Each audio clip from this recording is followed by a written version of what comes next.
हरे कृष्णा दोस्तों, आपके अपने चैनल देवलोक स्टोरीज में आप सबका स्वागत है।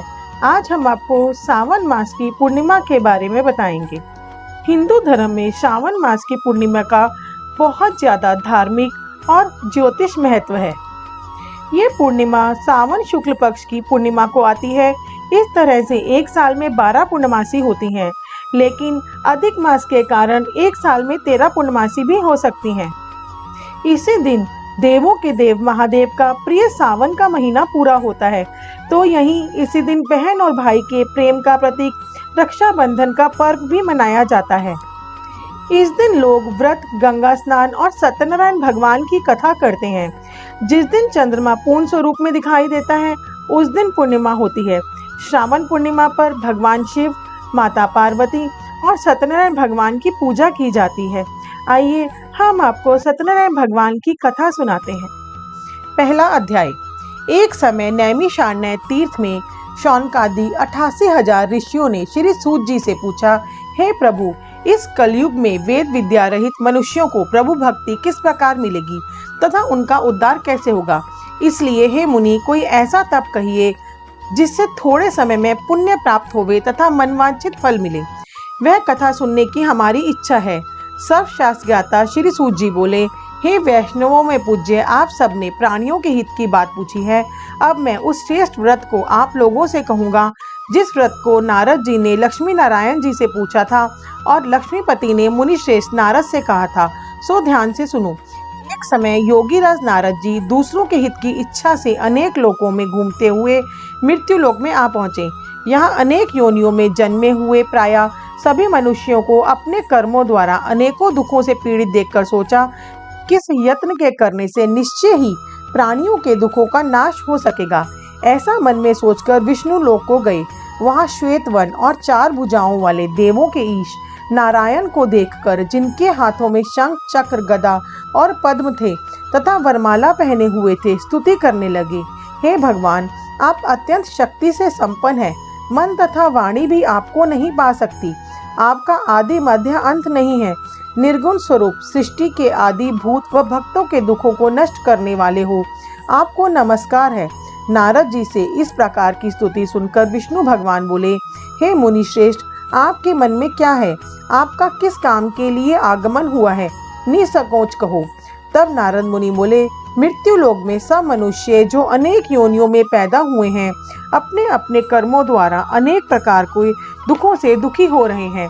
हे नाथ, मुझ पर दया रखते हो तो बतलाइए, उन मनुष्य के सब दुख थोड़े से प्रतन से कैसे दूर हो सकते हैं? श्री भगवान बोले, हे नारद, मनुष्यों की भलाई के लिए तुमने बहुत अच्छी बात पूछी है। जिस काम के करने से मनुष्य मोह से छूट जाता है, वह मैं कहता हूँ। सुनो, बहुत पुण्य देने वाला स्वर्ग तथा मृत्यु लोक दोनों में दुर्लभ एक उत्तम व्रत है। आज मैं प्रेमवश होकर तुमसे कहता हूँ, सत्यनारायण का यह व्रत अच्छी तरह विधि पूर्वक करके मनुष्य आयु पर्यंत तथा सुख भोग कर मरने पर मोक्ष को प्राप्त होता है।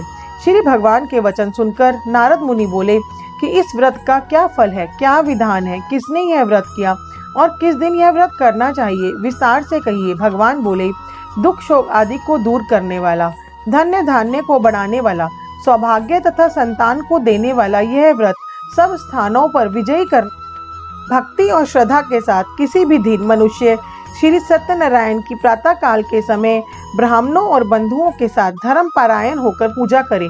भक्ति भाव से नैवेद्य, केले का फल, घी, दूध और गेहूं का चूर्ण समाया लेवे। गेहूं के अभाव में साठी का चूर्ण, शक्कर तथा गुड़ ले और सब भक्षण योग्य पदार्थ जमा करा के भगवान को अर्पण कर देवे तथा बंधुओं सहित ब्राह्मणों को भोजन करावे पश्चात स्वयं भोजन करें। नृत्य, गीत आदि का आचरण कर सत्यनारायण भगवान का स्मरण करते हुए समय व्यतीत करें। इस तरह व्रत करने पर मनुष्यों की इच्छा निश्चय ही पूरी होती है। विशेषकर कलिकाल में भूमि पर यही मोक्ष का सरल उपाय है। दूसरा अध्याय। सूत जी बोले, हे ऋषियों, जिसने पहले समय में इस व्रत को किया है उसका इतिहास कहता हूँ, ध्यान से सुनो। सुंदर काशीपुरी नगरी में एक अत्यंत निर्धन ब्राह्मण रहता था। वह भूख और प्यास से बेचैन हुआ नित्य पृथ्वी पर घूमता था। ब्राह्मणों से प्रेम करने वाले भगवान ने ब्राह्मण को दुखी देखकर बूढ़े ब्राह्मण का रूप धर उसके पास जा आदर के साथ पूछा, हे विप्र, नित्य दुखी हुआ पृथ्वी पर क्यों घूमता है? हे श्रेष्ठ ब्राह्मण, यह सब मुझसे कहो, मैं सुनना चाहता हूँ। ब्राह्मण बोला, मैं निर्धन ब्राह्मण हूँ, भिक्षा के लिए पृथ्वी पर फिरता हूँ। हे भगवान, यदि आप इसका उपाय जानते हो तो कृपा कर कहो। वृद्ध ब्राह्मण बोला कि सत्यनारायण भगवान मन वांछित फल देने वाले हैं, इसीलिए हे ब्राह्मण, तू उनका पूजन कर, जिसके करने से मनुष्य सब दुखों से मुक्त होता है। ब्राह्मण को व्रत का सारा विधान बतलाकर बूढ़े ब्राह्मण का रूप धारण करने वाले सत्यनारायण भगवान अंतर्ध्यान हो गए। जिस व्रत को वृद्ध ब्राह्मण ने बतलाया है, मैं उसको करूंगा, यह निश्चय कर उसे रात में नींद नहीं आई। वह सवेरे उठ सत्यनारायण भगवान के व्रत का निश्चय कर भिक्षा के लिए चला। उसको भिक्षा में बहुत धन मिला। उसने बंधु बांधवों सहित अपने सत्यनारायण भगवान का व्रत किया। इसके करने से वह ब्राह्मण सब दुखों से छूटकर अनेक प्रकार की संपत्तियों से युक्त हुआ। उस समय से वह ब्राह्मण हर मास व्रत करने लगा।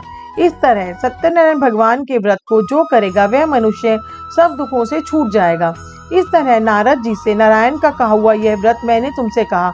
हे विप्रो, मैं अब और क्या कहूँ? ऋषि बोले, हे मुनीश्वर, संसार में इस ब्राह्मण से सुनकर किस किस ने इस व्रत को किया, यह हम सब सुनना चाहते हैं। इसके लिए हमारे मन में श्रद्धा है। सूत जी बोले, हे मुनियों, जिसने इस व्रत को किया है वह सब सुनो। एक समय एक ब्राह्मण धन और ऐश्वर्य के अनुसार बंधु बांधवों के साथ व्रत करने के लिए तैयार हुआ। उसी समय एक लकड़ी बेचने वाला बूढ़ा आदमी आया और बाहर लकड़ियों को रखकर ब्राह्मण के मकान में गया। प्यास से दुखी लकड़हारा उनको व्रत करते देखकर ब्राह्मण को नमस्कार कर कहने लगा कि यह आप क्या कर रहे हैं? इसके करने से क्या फल मिलता है? कृपा करके मुझसे कहो। ब्राह्मण ने कहा, सब मनोकामनाओं को पूरा करने वाला यह सत्यनारायण का व्रत है। इसकी कृपा से मेरे यहाँ धन धान्य आदि की वृद्धि हुई है। ब्राह्मण से इस व्रत के बारे में जानकर लक्कड़हारा बहुत प्रसन्न हुआ। चरणामृत ले और प्रसाद खाने के बाद अपने घर को गया। लक्कड़हारे ने अपने मन में इस प्रकार संकल्प किया कि आज नगर में लकड़ी बेचने से जो धन मिलेगा उसी से सत्यनारायण देव का उत्तम व्रत करूंगा। यह मन में विचार कर वह बूढ़ा आदमी लकड़ियां अपने सर पर रखकर जिस नगर में धनवान लोग रहते थे वह ऐसे सुंदर नगर में गया। उस रोज वहां पर उसे उन लकड़ियों का दाम पहले दिनों से चौगुना मिला। तब वह बूढ़ा लक्कड़हारा दाम ले और अति प्रसन्न होकर पक्के केले की पुली, शक्कर, घी, दूध, दही और गेहूं का आटा इत्यादि सत्यनारायण भगवान के व्रत की कुल सामग्रियों को लेकर अपने घर गया। फिर उसने अपने भाइयों को बुलाकर विधि के साथ भगवान जी का पूजन और व्रत किया। उस व्रत के प्रभाव से वह बूढ़ा लक्कड़हारा धन, पुत्र आदि से युक्त हुआ और संसार में समक सुख भोग कर वैकुंठ को चला गया। तीसरा अध्याय। सूत जी बोले, हे श्रेष्ठ मुनियों, अब आगे की कथा कहता हूँ, सुनो। पहले समय में उल्कामुख नाम का एक बुद्धिमान राजा था। वह सत्यवक्ता और जितेंद्रिय था। प्रतिदिन देव स्थानों पर जाता तथा गरीबों को धन देकर उनके कष्ट दूर करता था। उसकी पत्नी कमल के समान मुख वाली सधी साध्वी थी। भद्रशिला नदी के तट पर उन दोनों ने श्री सत्यनारायण का व्रत किया। उस समय वहां पर एक साधु वैश्य आया। उसके पास व्यापार के लिए बहुत सा धन था।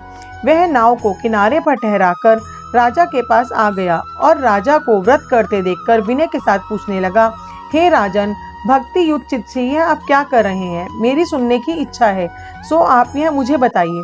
राजा बोला, हे साधु, अपने बांधवों के साथ पुत्र आदि की प्राप्ति के लिए यह महाशक्तिवान सत्यनारायण भगवान का व्रत व पूजन किया जा रहा है। राजा के वचन सुनकर साधु आदर से बोला, हे राजन, मुझसे इसका सब विधान कहो। मैं भी आपके कथानुसार इस व्रत को करूंगा। मेरे भी कोई संतान नहीं है और इससे निश्चय ही होगी। राजा से सब विधान सुन व्यापार से निर्वृत्त हो वह आनंद के साथ घर गया। साधु ने अपनी स्त्री से संतान देने वाले उस व्रत का समाचार सुनाया और कहा कि जब मेरे संतान होगी तब मैं इस व्रत को करूंगा। साधु ने ऐसे वचन अपनी स्त्री लीलावती से कहे। एक दिन उसकी स्त्री लीलावती पति के साथ आनंदित हो सांसारिक धर्म में प्रवृत्त होकर सत्यनारायण भगवान की कृपा से गर्भवती हो गई तथा 10वें महीने में उसने एक सुंदर कन्या का जन्म हुआ। दिनों दिन वह इस तरह बढ़ने लगी जैसे शुक्ल पक्ष का चंद्रमा बढ़ता है। कन्या का नाम कलावती रखा गया। तब लीलावती ने मीठे शब्दों में अपने पति से कहा कि जो आपने संकल्प किया था कि भगवान का व्रत करूंगा, आप उसे करिए। साधु ने कहा, हे प्रिय, इसके विवाह पर करूंगा। इस प्रकार अपनी पत्नी को आश्वासन दे वह नगर को गया। कलावती पितृगृह में वृद्धि को प्राप्त हुई। साधु ने जब नगर में सखियों के साथ अपनी पुत्री को देखा तो तुरंत दूत बुलाकर कहा कि पुत्री के वास्ते कोई सुयोग्य वर देख कर लाओ। साधु की आज्ञा पाकर दूत कंचन नगर पहुंचा। वहां बड़ी खोज कर देखभाल कर लड़की के लिए सुयोग्य वणिक पुत्र को ले आया। उस सुयोग्य लड़के को देखकर साधु ने अपने बंधु बांधवों से प्रसन्नचित्त अपनी पुत्री का विवाह उसके साथ कर दिया। किंतु दुर्भाग्य से विवाह के समय भी वह व्रत करना भूल गया। तब श्री भगवान क्रोधित हो गए और श्राप दिया कि तुम्हें दारुण दुख प्राप्त होगा। अपने कार्य में कुशल साधु बनिया जमाता सहित समुद्र के समीप स्थित रतनपुर नगर में गया। वहां दोनों ससुर जमाई चंद्रकेतु राजा के उस नगर में व्यापार करने लगे।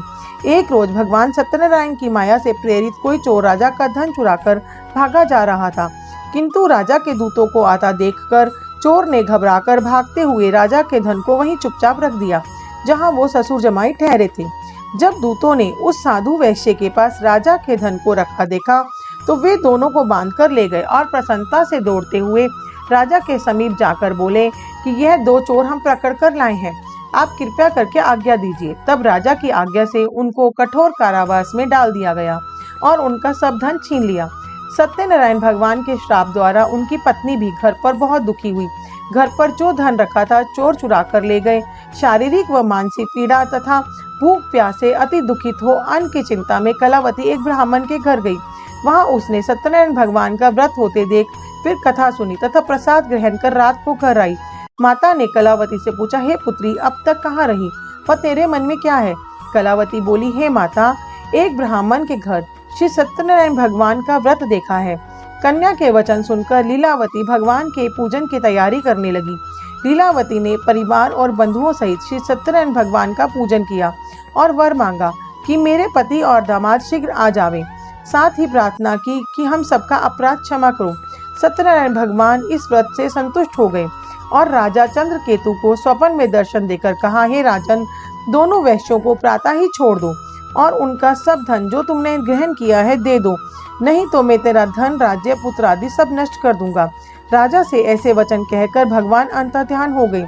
प्रातः कल राजा चंद्रकेतु ने सभा में अपना स्वप्न सुनाया। फिर दोनों वणिक पुत्रों को कैद से मुक्त कर सभा में बुलाया। दोनों ने आते ही राजा को नमस्कार किया। राजा मीठे वचनों से बोला, हे महानुभावों, भावी वश ऐसा कठिन दुख प्राप्त हुआ है, अब तुम्हें कोई भय नहीं है। ऐसा कहकर राजा ने उनको नए नए वस्त्राभूषण पहनाए तथा उनका जितना धन लिया था उससे दोगुना धन देकर आदर सहित उनको विदा किया। दोनों वैश्य अपने घर को चल दिए। चौथा अध्याय। सूत जी बोले, वैश्य ने मंगलाचार करके यात्रा आरंभ की और अपने नगर को चला।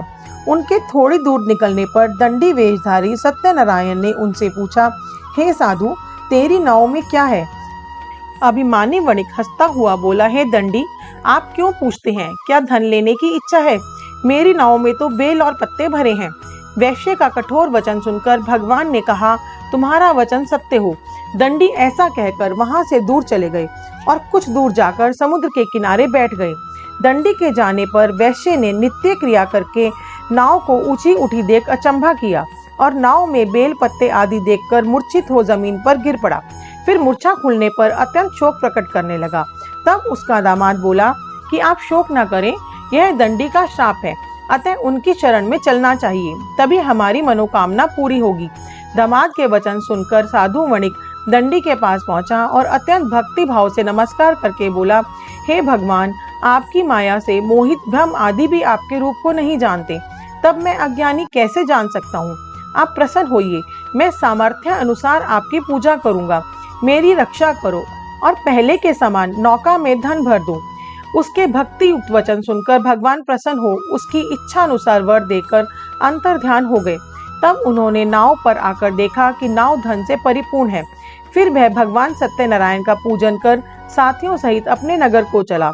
जब अपने नगर के निकट पहुंचा तब दूत को घर भेजा। दूत ने साधु के घर जा उसकी स्त्री को नमस्कार कर कहा कि साधु अपने दामाद सहित इस नगर के समीप आ गए हैं।